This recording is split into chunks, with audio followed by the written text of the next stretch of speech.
2 mesi e rotti sono volati praticamente. Non so voi, ma io me li ricordo un po' sfocati, come se fosse una sorta di sogno, di incubo. E risuonava la televisione, che è rimasta praticamente sempre accesa, con questo mantra: saremo migliori, torneremo migliori. Siamo tornati, e come siamo tornati? Parliamone e salutiamo un amico che ritrovo con gran piacere, Mauro Mazza, giornalista, scrittore, già direttore del TG2 e di Rai 1, e Alfonso Maurizio Iacono, filosofo. Allora, caro Mauro, bello vederti. Buongiorno anche per me, buongiorno Tiberio. Allora, tu mi hai scritto la prefazione di un libro scritto a più mani, chissà chissà, domani oltre il coronavirus la vita che verrà. Allora, ci siamo svegliati e ritrovati migliori? Cosa sostieni in questa prefazione? Lasciami dire intanto grazie per questa opportunità, Tiberio, che mi date, che questo libro è un frutto di 16 interventi di persone molto autorevoli, più del presente, dice, del sottoscritto, ed è curato da Giuliano Ramazzina, un collega veneto, ed è pubblicato da Edizioni 03. Ci sono film importanti, c'è Nikolai Lilin, l'autore di Educazione siberiana, imprenditori come Giordano Riello, storici come Fumian e Guzzini, c'è un volto noto anche ai telespettatori come Don Bruno Fasani. È un'opera collettiva che prova con diverse sensibilità, diverse riflessioni, di provare a vederlo questo domani così incerto.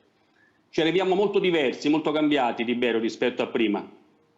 Migliori non direi, peggiori speriamo di no, però cambiati, perché quei 2 mesi ci hanno cambiato nel profondo, ci hanno fatto assimilare diffidenza verso il prossimo, ci hanno impigrito, ci hanno allarmato, preoccupato. Con tutto questo bagaglio ci siamo riportati all'esterno e queste cose non vengono cancellate in un momento. I ristoranti vuoti. Prego, dimmi. Scusa se ti interrompo, Mauro, ma perché secondo te, è sensazione comune, 2 mesi e mezzo pesano di più del resto della nostra vita? E sì che, insomma, non ne abbiamo pochi. Guarda, una delle caratteristiche dell'essere umano, secondo me, è la capacità e la forza di dimenticare. Lo dico in termini positivi, non in termini negativi. Nel senso che noi dimentichiamo i dolori forti che ci accompagnano nella vita, dimentichiamo le perdite, superiamo le crisi anche grazie a questa dimenticanza che ci caratterizza. Quindi in quei 2 mesi avevamo dimenticato il come eravamo. Ora ancora fatichiamo a dimenticare il come siamo stati in questi 2 mesi perché ci siamo ancora dentro. La mascherina è il simbolo che non è finita, i guanti di latte c'è lo stesso, la distanza sociale è l'impedimento a rifare gruppo, a rifare comunità, a trovarsi con gli amici, senza le barriere di plexiglass. Tutti simboli di una crisi che ancora è forte. Oltre, Tiberio, questa è filosofia, problemi concreti e drammatici sono, dopo la crisi dell'offerta con negozi e fabbriche chiuse, c'è la crisi della domanda, non ci sono soldi, non c'è liquidità, oltre a non c'è la voglia e la passione ancora di ricominciare a vivere, mettiamola così. Hai parlato di filosofia, ce l'abbiamo il filosofo, il professor Iacono, buongiorno. Buongiorno. Sia detto senza ironia. E adesso? Ma ha ragione Mazza, da tutti i punti di vista, senza dubbio. L'unica cosa che vorrei dire, ha ragione nel dire che noi dimentichiamo, però trasformiamo le cose in ricordo, che è un'altra cosa. Però devo dire, io in questi 2 mesi ho imparato alcune cose. La prima è questa, che secondo me la libertà individuale ne trova il suo limite nel rispetto della libertà dell'altro. Questo va contro un modello di libertà inteso come individualismo, egocentrismo. Ci dovremmo riflettere. La seconda cosa è che secondo me la risposta a questa tragedia comporta l'idea di far tornare a prevalere la cooperazione sulla competizione. Senza cooperazione noi non ce l'avremmo fatta, ce la faremo, col semplice modello della competition. La terza è che dobbiamo tornare a riavere delle visioni generali, perché soprattutto per le ragioni ambientali e per i limiti delle nostre conoscenze, che comportano la necessità di avere una visione più generale. Mentre noi parliamo, abbiamo il coronavirus, c'è l'Antartide che è arrivata a 20 gradi, ci sono dei mutamenti, c'è un tasso di inquinamento fortissimo. E questi giorni ci hanno fatto riflettere su questa cosa, perché qualcosa è cambiata. Io non vorrei sembrare retorico, ma sentire gli uccellini o i latrati dei cani a grande distanza, come avveniva molti anni fa, ti fa riflettere sul nostro modo di vita. Lo so, però poi noi dobbiamo riprendere la nostra vita, che ci piaccia o meno, ritornare al lavoro, per chi ce l'ha un lavoro. Insomma, voglio dire, sì, belli gli uccellini, però poi i soldi per le sigarette, come diceva Nanni Moretti, da qualche parte dovremmo pure andarli a prendere e ritornare a vivere. La domanda che vorrei fare a Mauro, ma torniamo alla vita normale, ma a questo punto abbiamo sperimentato sulla nostra pelle che poi tanto male a casa non si sta, al punto che abbiamo parlato anche della sindrome della capanna. Ma quella di prima era veramente una vita normale, Mauro? Beh, è normale come può essere la normalità in una società in cui scusa, c'è poco. Premesso che l'aggettivo normale è privato di qualsiasi significato, è un rumore ormai, la parola normale. Certo. Parliamo di vita, di quotidianità, Tiberio. Parliamo di quotidianità. È quella che manca. Manca il ripristino della quotidianità come era prima o come potrebbe somigliare a come era prima.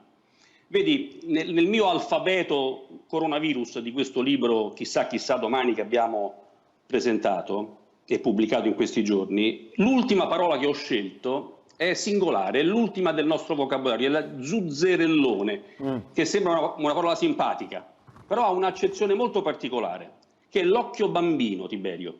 I nostri genitori, dopo il 45, risvegliandosi dalla fine della guerra, hanno avuto l'occhio bambino per credere che fosse possibile, nonostante dopo tutto, costruire un domani. E insieme con questo merito dei singoli esseri umani e delle singole famiglie che ci hanno creduto, hanno rimboccato le maniche e lavorato, c'è stata una grandissima classe dirigente che ha dato la visione, diceva il professore, del futuro. Classe dirigente, Tiberio, significa classe politica, classe imprenditoriale, classe dei competenti, dei docenti, classe intellettuale, lasciami dire classe religiosa. Queste componenti, dopo il 45, hanno ricostruito il mondo dopo la guerra. Oggi dov'è la classe dirigente? Fatico a riconoscerne questa capacità visionaria, che è contagiosa. Avere visioni del futuro sarebbe un contagio positivo per tutti noi.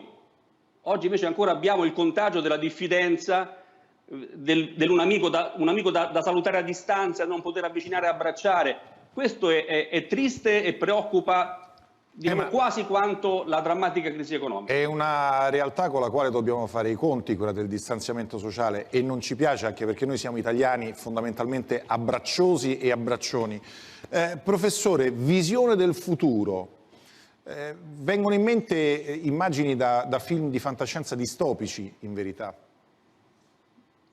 Questo è un grande problema. Sì, vengono in mente. In effetti ci sono stati degli scrittori di fantascienza visionari che avevano un po' anticipato quello che è accaduto e sta succedendo. Io però, questo aspetto ci serviva forse, ci serve per un atteggiamento critico che è importante. Poi forse dovremmo ritrovare anche però la forza di guardarci in avanti,